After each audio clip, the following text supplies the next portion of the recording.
In this tutorial, we'll discuss how to save results as HOCR in an HTML file in C#. How's it going, everyone? In this tutorial, we'll learn how to save OCR results as HOCR in HTML file using the IronOCR library in a .NET application. First, ensure that you have IronOCR NuGet package installed in your project.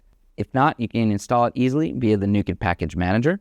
Moving on to the program.cs file, we start by importing the IronOCR namespace and setting the license key for IronOCR. Next, instantiate IronTesseract to initialize the OCR engine. Enable the option to render OCR results as HOCR by setting render HOCR to true in the OCR configuration. Add an image input for OCR processing.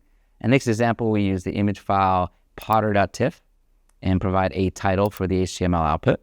Perform OCR on the image using IronTesseract's read method to obtain the OCR results. Then export the OCR results as an HOCR file in HTML format using save as HOCR file method. This saves the OCR text and image annotations in an HTML file named result.html. Additionally, you can export the OCR result as an HTML string using the save as HOCR string method. So let's run the application to see the OCR results saved as an HOCR in an HTML file.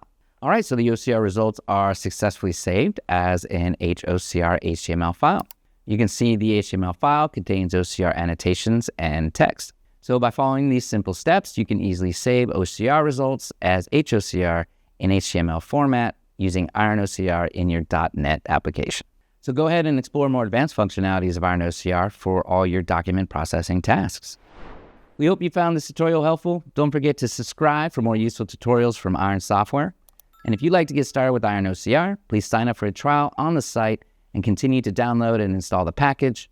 Experience the power of our software firsthand. There's a link in the description below. Go ahead and click it. Try it for yourself.